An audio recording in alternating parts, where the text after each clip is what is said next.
گائیں ہوتی ہیں وہ اتنی زیادہ بیویوں کو سنبھال سکتا ہے۔ ہر نئی بیوی اس کی خوشحالی میں اضافہ مانا جاتا ہے۔ کئی بیویوں کا ہونا محض عیش و عشرت نہیں بلکہ عملی فائدہ بھی رکھتا ہے۔ ایک بڑے گھرانے میں بیویاں آپس میں کام بانٹ لیتی ہیں، کوئی مویشیوں کی دیکھ بھال کرتی ہے تو کوئی گھر کے معاملات اور بچوں کی پرورش۔ یہ نظام ایک مضبوط تعاون پیدا کرتا ہے جس سے بڑی فیملیز کا وجود نہ صرف ممکن بلکہ لازمی بھی ہو جاتا ہے۔ دوستو، مسائی معاشرے میں بیویوں کا بانٹنا کثیر ازواجی کے تصور سے آگے بڑھ کر ایک ایسی روایت ہے جو بیویوں کے درمیان مضبوط تعلقات کو اجاگر کرتی ہے۔ یہ خواتین قریب قریب رہتی ہیں، اکٹھے گھر سنبھالتی ہیں، وسائل کا انتظام کرتی ہیں اور بچوں کو پالتی ہیں۔ اس سے ان کے درمیان بہنوں جیسی قربت پیدا رہتی ہے۔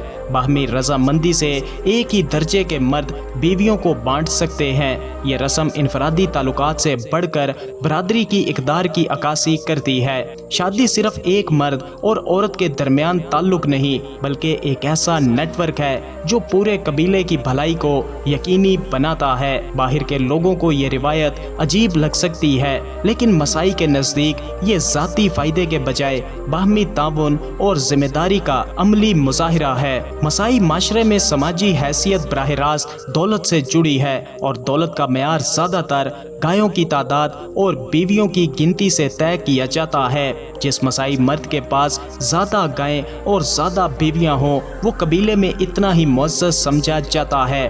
بڑے گھرانوں اور بڑے ریوڑ رکھنے والے افراد اکثر لیڈر کا درجہ حاصل کرتے ہیں کیونکہ وہ قبیلے کی خوشحالی اور بہبود میں بڑا کردار ادا کرتے ہیں۔ بیویوں کو بانٹنے کی روایت بھی انہی سماجی اصولوں کو مضبوط کرتی ہے۔ دوسری طرف بیویاں آپس میں تعاون کرتے ہوئے پورے خاندان کی دولت اور سماجی رتبہ قائم رکھنے میں کردار ادا کرتی ہیں۔ مسائی زندگی کی سب سے متاثر کن کہانیوں میں سے ایک نالا کی ہے۔ نالا ایک باعزت بزرگ کی بیٹی تھی جس کی منگنی ایک امیر جنگجو لوا سے طے پائی۔ نالا لوا کی تیسری بیوی بنی اور ایک ایسے گھرانے میں داخل ہوئی جو جوش، ذمہ داری اور غیر یقینی صورتحال سے بھرا ہوا تھا۔ لوا کی پہلی دو بیویاں ساور اور ملیکا پہلے ہی اپنے کردار سنبھال چکی تھیں۔ نالا کو اس نئے اور پیچیدہ گھرانے میں اپنی جگہ بنانی تھی۔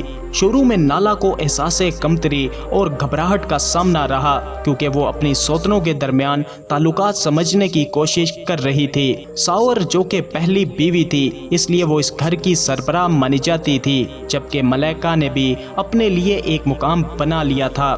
نالا اکثر خود کو اجنبی اور ذمہ داریوں کے بارے میں بے خبر محسوس کرتی تھی، لیکن ایک دن خاندان پر مشکل وقت آن پڑا۔ لوا شدید بیمار ہوا۔ اس وقت تینوں بیویاں مل کر اس کی دیکھ بھال کے لیے یکجا ہو گئیں۔ ساورا نے قیادت کی، ملائکہ نے بھرپور ساتھ دیا اور نالا حیرت سے اپنی سوتنوں کی طاقت اور لگن کو دیکھتی رہی۔ اس تجربے نے نالا کو یہ سمجھا دیا کہ یہ رشتہ صرف ایک شوہر کو بانٹنے کا نہیں بلکہ زندگی کے غم اور خوشی کو مل کر جینے کا نام ہے۔ وقت گزرتا گیا اور نالا نے اپنی جگہ بنا لی۔ اس نے سیکھا کہ باہمی احترام، تعاون اور صبر ہی ایک بڑے گھرانے میں ہم آہنگی قائم رکھتے ہیں۔ نالا کی کہانی ظاہر کرتی ہے کہ مسائی عورتوں کی زندگی جذباتی اتار چڑھاؤ سے بھری رہتی ہے، لیکن ان کا حوصلہ اور مضبوطی انہیں زندہ رکھتی ہے۔ اگرچہ بیویوں کو بانٹنے کی رسم مسائی ثقافت میں گہری جمی ہے، لیکن اس پر ہمیشہ تنقید بھی کی جاتی ہے، خاص طور پر باہر کے لوگوں کی طرف سے۔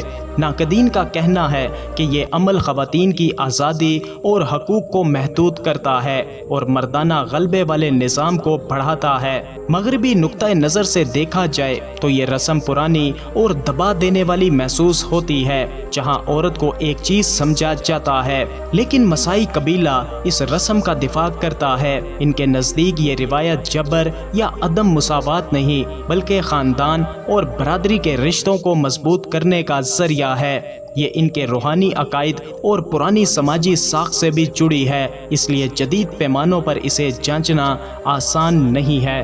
مسائی کے نزدیک یہ ایک ایسی رسم ہے جو صدیوں سے قائم ہے اور بیرونی دباؤ کے باوجود انہیں اسے چھوڑنے سے انکار کیا ہے۔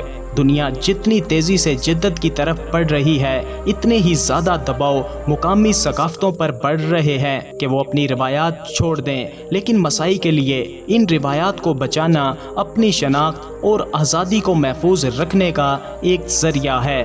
آخر میں مسائی قبیلے کی یہ روایت ہمیں بتاتی ہے کہ بیویوں کو بانٹنے جیسی پرانی رسومات ان کے سماجی ڈھانچے اور اقدار کو ظاہر کرتی ہیں۔ یہ عمل بظاہر جدید دنیا کی شادی، رضامندی اور مساوات کے تصور سے متصادم ہے، لیکن مسائی کے نزدیک یہ اب بھی ایک عزت والی اور فائدہ مند رسم ہے جو اتحاد اور تعاون پیدا کرتی ہے۔ دنیا میں جیسے جیسے روایات اور جدیدیت کے درمیان کشمکش بڑھ رہی ہے، مسائی ہمیں یاد دلاتے ہیں کہ ہر ثقافت، رسم، تاریخ، پہچان اور سماجی ہم آہنگی کی جڑوں سے بندھی ہے۔ تو دوستو، یہ تھا مسائی قبیلہ اور مسائی قبیلے کی حیرت انگیز روایات۔ آپ کا ان کے بارے میں کیا خیال ہے؟ اپنی رائے کا اظہار ویڈیو کو لائک اور کمنٹ کر کے ضرور کیجیے گا۔ ملتے ہیں کسی نئی ویڈیو کے ساتھ، تب تک کے لیے خدا حافظ۔